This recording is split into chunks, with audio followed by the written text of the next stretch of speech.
have more of an interest in our petroleum fields. The fourth point was that since 2015, Ghana has been part and parcel of the global climate change agenda. And we are in an energy transition period where we will move from heavy fossilized fuel to clean energy. And the fifth point was how would many more Ghanaians enjoy our God-given wealth. That baptism was hot, but it also made me aware of activities of the great company in the country and what they were trying to do. The power sector is generally made of our three parts: those that generate the electricity, those that transmit the electricity, and those that distribute the electricity in your house. We realized that the issue was between transmission and distribution. Then we realized that some of the lines in this country since 1967, that population have not been intensified or improved upon.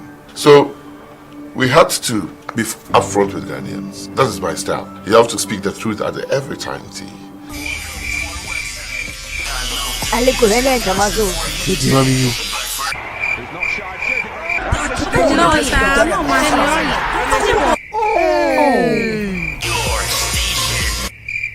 Don't say. You see a jump on your book on one. Eh, Opoku, and the fast why? So, any last line on. We enye dumso we eye dumsiesie enyama hode apomden pantina energy minister honorable Dr. Mighty Opoku Prempe adodo na afrene napo ehweme yesesa enkane adada homa ne nyina ama yenkane yenya apomden pai nanso senkane ne siso a wontimi nyese adwuma yi nti na odum na enche ne wasan so enti wo sie dum no wo mantemu a na chese yedum ne esiesie. It was an issue because the lines were congested, were failing. People were not having reliable power. And because they were implementing a program to replace those lines and to improve the intensification, they had to cut the power.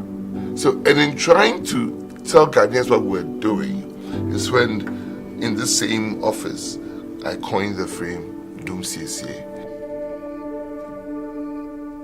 Gridco and ECG bosses spoke to this on generation not being the problem but principally transmission issues. I recall roughly when Honorable Dr. Mighty Opoku Prempe assumed the role as the Minister of Energy. I was part of the management team and he visited us and challenged us based on the interruptions that we had in the grid. Predominantly, most of them had relationship with our lines going off, and because we are the bulk transporters, the impact on consumers was more severe. He encouraged us to take the work seriously, and what I picked from that engagement then was all that is required for us to do to make sure our lines don't trip. And therefore, based on that assumption, we modeled the change in the way we do our operations and created a section that deals purely with vegetation control. In Ghana, we've managed under his leadership to beef up particularly the line between Kumasi to Burkina Faso, to Ghana border, and then to Burkina Faso, which to the ordinary person means there's going to be a lot less losses, transmission losses, and that is significant. Still in the power sector, the commissioning and coming on stream of the Pokwasi bulk supply point and Kaswa bulk supply point brought remarkable improvements in the reliability of power supply to their respective environs. The Ellen Moran Primary Substation, 78 megavolt amp in Kanda, and the Legon Primary Substation, 52 megavolt amp, also came on board. In addition to this, the 330 kilovolts Kumasi to Bolgatanga transmission line project and the Volta to Achimota to Malam 161 kilovolts line upgrade were both completed and commissioned. Again in the power sector, but this time focusing on renewable sources of energy, the BPA 50 megawatt solar was completed in 2021 and the 550 450 kilowatts Jubilee House rooftop solar phase 1, 550 kilowatts project has also been completed. The 19 megawatts Kallio Laura project is 100% completed and was commissioned in August 2022. At the distribution end of the power value chain, the ECG under Dr. Prempeh has made several important strides in improving their systems and services in a bid to make the entity viable and fit for purpose. When he got in, what he had to do on his side policy-wise with the requisite ministries, he did it to make sure that the power plants were fully resourced for ECG to distribute the power. Because if the power is not being generated, that's when you have the power cut situations. But under his tenure, he's been able to negotiate a lot of things where there's excess gas, there's enough for the power plants to produce enough power for us to be able to distribute for every home to get their fair share of power for consumption. The Northern Electricity Distribution Company, NEDCO, the ECG's counterpart responsible for Northern Ghana, has also witnessed some interventions under Dr. Prempeh. The Energy Task Force has been in the drawing board for a long time, and it took the skills and experience of the Honorable Minister, Dr. Petroleum Sector, to navigate around the launch of this task force. Tamale is the area that we experience the biggest distributions energy losses. And so it was just wise and appropriate that in launching such a task force that will help in raking in more revenue for NEDCO and also fight the energy theft, the choice of the venue for this launch was very important. And so with his support and wisdom, he directed that we do it in Tamale and especially in Yendi, where the overlord, the young man, resides. Apart from this, he has also helped us to launch our Momo platform, where customers are able to buy electricity with the use of their phones. There appears to be a general clear consensus that the lights have been kept on under NAPO, particularly so during the current challenging economic situation in the country. No kwasam brana dum so hono na ko so for ye bre yie ye bre kamuka ye da ye na ne ye bre na so nya me adom na nsaya kane ni gina so no kwasam ye ko so for de no kwasam ye wa hoto bebre ye wa hoto ye se sa mre ne de o ji lo krombo ayem se na se wo nam na kamuka ka de ye fa ho kire mu sa dum so mre no. And they say I can near dinner today. No pass some year, dear, my. Let me a hairdresser. Those days, no, not light off, doom so, and my humano conform pa. But this time, no, ya dome, then ya lights, no, no, the my baby, a call so true. Honorable Napo, Petroleum Sector, he has done a very, very good job. He's done very, very well. Because during this era, the lights are very stable. And if the light should go off, within an hour or two, the lights will be back. At times, it's even take about some 15-20 minutes, the lights are back. Yeah, the energy minister Nasi say, "Wa boy, they say embryo generator some ana petrol tobium." They then as say, "Oh man, light najina so my kama." Yeah, free how about light mu kama. Nyuma jo minister na po nyuma jo lewa. Ni ani bi anto na fe light of don. Nyuma jo lewa. Ani light ehile na kano aka fe light of don. Each time this country faces an economic crisis like we have, the first symptom is doomsday. That's true. One of the main symptoms you see inability to raise money to buy 2014, remember 2013, 2014, when we have the longest doomsday ever, it's because we have an economic, we went to the IMF. You go to Kufuor, had his own problem, right? Yeah. Mills had his own doomsday problem. Jerry Rawlings had his own doomsday problem. We are in the deepest economic crisis we faced since the 80s, right?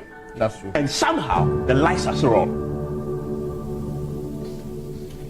The petroleum sector has also been very busy under Dr. Prempeh over the past 2 years in trying to keep the nation moving. While there has been pricing challenges in recent times, there has been no shortage of petroleum products as has pertained in other parts of the continent. Due to innovative measures taken by government through the Energy and Finance Ministries together with the Bank of Ghana. With the rollout of the Gold for Oil program it is expected that the foreign exchange challenges and the nation's procurement challenges will ultimately drive down the price of petroleum products. The Gold for Oil program is a collaboration between the Ministry of Energy, Ministry of Lands and Natural Resources, PMMC, Bank of Ghana, with support from the Ministry of Finance. In addition to our engagement with the fund, we're also seeking and implementing some original and innovative ideas to try to solve our problems. For example, the Gold Purchase program by the Bank of Ghana and the Gold for Oil policy are creative uses of our resources, which are already bearing fruit. These policies are aimed at achieving two results that are critical to the health of our economy. Firstly, they will help us preserve foreign exchange, especially the US dollar. And secondly, they will enable us to stabilize the price of oil products, such as petrol and diesel, on the domestic market. We have already seen some success on both fronts, with the price of US dollars and petroleum products falling since we announced the policy and began to implement it. The Petroleum Commission is responsible for regulating the petroleum upstream sector, and considerable work has been done in that area over the past 2 years. I also say that one of the things that Dr. Prempeh has brought to the industry is the amendments that we have seen currently to LI 220 for the petroleum local content and local participation regulations of 2013, LI 2204. That has been amended to make way for other options for international oil companies and international service companies to do business in Ghana, two of which I recall are strategic alliances and also channel partnerships, which didn't used to exist, in our upstream oil space. The National Petroleum Authority, regulator of the petroleum downstream sector, has also been busy with enhancements of its operation against dumping and smuggling. It is also working on LI to strengthen local content in downstream sector.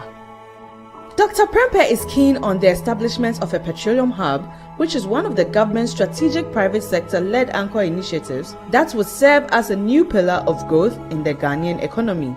This $60 billion phase project will be a significant addition to Ghana's economy, as the country would become a net exporter of petroleum products. As part of the petroleum hub business, then the president got us to pass the Petroleum Hub Development Corporation Act. That was way before actually Matthew Opoku Prempeh came to the Energy Ministry. But beyond the passage of the act, that was it. But ever since he's come into the Ministry of Energy, he's taken it and run with it. For example, now land has been acquired, officers have been appointed, chief executive, deputies, all of those things. The minister himself has gone on road shows in America, in Europe, in Asia, to woo investors. And my understanding is that as a result of those road shows, a number of investors have already come and the processes are on. Clean energy has been a huge conversational topic around the globe for some time. Under Dr. Prempeh, the Energy Transition Framework has been developed to provide path to achieving net zero emission by 2070, while ensuring socio-economic growth and the utilization of Ghana's natural resources. Ghana is a signatory to the Paris Accord that we will reduce emissions, carbon emissions, and emissions of other greenhouse gases in order to contribute our part to the global effort of reducing temperature rise to about 1.5 degrees Celsius. It is in this light that the Minister for Energy, Honorable Dr. Matthew Opoku Prempeh, under the direction of His Excellency the President, decided to launch a process that would lead to the development of an energy transition framework for Ghana. The framework was launched by His Excellency the President of the Republic at the Climate Change Conference, COP27, in Egypt in November 2022. As part of the project, we are going to be installing 1,089 net metered solar PV systems. And basically what that is going to do is that public institutions that will be benefiting from this project will be able to produce their own electricity, use it during office hours, and any excess that is left can be fed into the national grid that the utilities can take and use for or sell to other customers. To promote clean cooking and discourage the use of wood fuel in the country, the minister has also undertaken several campaigns to create public awareness. The minister has been a big champion of clean cooking and has joined the Second Lady, Her Excellency Mrs. Samira Baumia, on various local and international platforms to make the case for this. Since the Honorable Minister Dr. Prempeh took over the administration of this ministry, he's been so passionate about it. He's been a strong advocate for clean cooking, and he's moved the whole sector to the front burner to the extent that it has attracted the attentions of many international and development partners who are willing to support Ghana to increase access to clean cooking. The keen interest that it has shown in the LPG program that we are pursuing here at Ministry clearly shows that indeed he's a medical doctor and takes health seriously, and especially for that matter the health care of our women folks who are primarily and traditionally the ones who cook, and our cooking style and here in this country. Ghana is also taking bold strides on the inclusion of nuclear power in Ghana's energy mix. Ghana's nuclear power program is currently in the phase 2. We have completed phase 1, and before Honorable Matthew Opoku Prempeh came to the Ministry of Energy, we were looking for a way that the President will make a declaration and the way forward for our nuclear power program. He was able to convince His Excellency the President that nuclear power is the way forward to decarbonizing our energy mix, and also to make sure that we have competitively priced energy in the future for our energy security.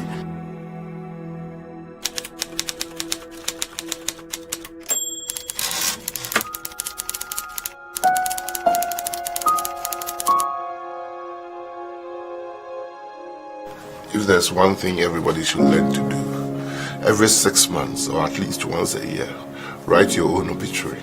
That if you are no longer alive from tomorrow, what would people say about you? The kind of leadership is provided to us here in this ministry. We are 3 deputies, and I'm not going to talk about the past, but you hardly will see 3 deputy ministers always together with their minister, okay, in meetings, at programs. And that is what you see with Dr. Prempeh. He wants all of us to be with him when he's conducting meetings, in order for all of us to be abreast of issues, so that at any time he's not around, any of us can be called upon and we will be able to properly and effectively represent him. He also has this personal touch, which makes it very easy for one to go to and discuss anything under the sun. I think that he's been a great addition to the energy space of this country. He's not an armchair minister, a minister who just sits in his office and giving directions. Napo is a field man. His leadership structure is something that needs to be emulated, because he's actually a very people-oriented person, and it actually helps a lot. Although I knew he was doing medicine, but he's really endured himself to the business that we do. His drive, his passion for the job, his wide reading leaves you with no room than to, as always, try to catch up. He's brilliant. He's very good, and his ability to grasp issues is sometimes phenomenal. You sit in meetings with him and not knowing much about the issue, before you know it, he is teaching the people who brought the issue. He's been action-packed. He likes results. He's a results-oriented person. He doesn't give in to gossips, which is also another strong feature of his. He's a rounded human being. He can be very, very friendly. At the same time, he can be very stern. And I think that's the mark of a good leader. He doesn't forget anything at all. Brilliant guy, he's very intelligent, and therefore, if he asks you to do something and you think he has forgotten, he never forgets. So you can't be sneaky around him. Thank God we are moving on all those things. And we are moving on because God is with us. 1, 2, we have wonderful and exemplary leadership in His Excellency the President. 3, those of us in the Ministry of Energy are very, very focused that we hardly get distracted by the noise out there. Because I don't wake up in the morning expecting praises left, right, and center. I don't. Neither do I wake up expecting that good will be said about us. So the focus in governance, the persistence, the doing honest work, being transparent, bringing the population around, explaining to the population, they knowing that they can see. If you are lying to Ghanaians, they see it. They want to see the practical application of what you claim you are doing as a Minister of Energy in their lives. That's what Ghanaians will look. All we can request from Ghanaians is forbearance, patience. But the country is in the best capable hands that the alternatives are out there. Alternatives we have lived under. Alternatives we've seen. So I take my work here as like an evangelism. Evangelism showing the good works and working hard to win souls and converts to the good governance of a new patriotic party leadership. With the huge successes over the past 2 years in keeping the lights on and the nation moving, there is no doubt that Dr. Prempeh has brought to the energy sector what may be described as the Napo touch. The future is indeed bright.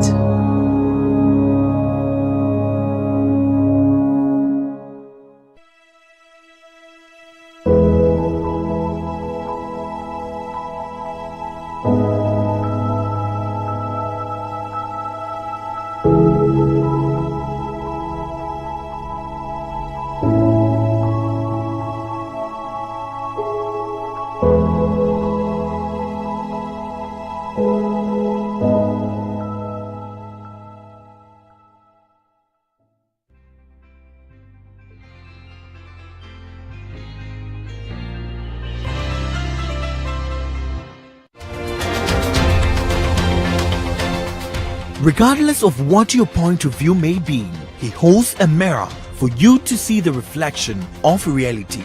2 young men, brilliant student, best student in his school. He says, I believe in this as my identity, my religion. You say no. You won't take him because it breaks discipline. I think we should not be at the wrong side of history. Dispassionate opinions that shape your point of view. As for the president's credibility in terms of anti-corruption, I'm afraid to say he's in tatters. An analytical and non-partisan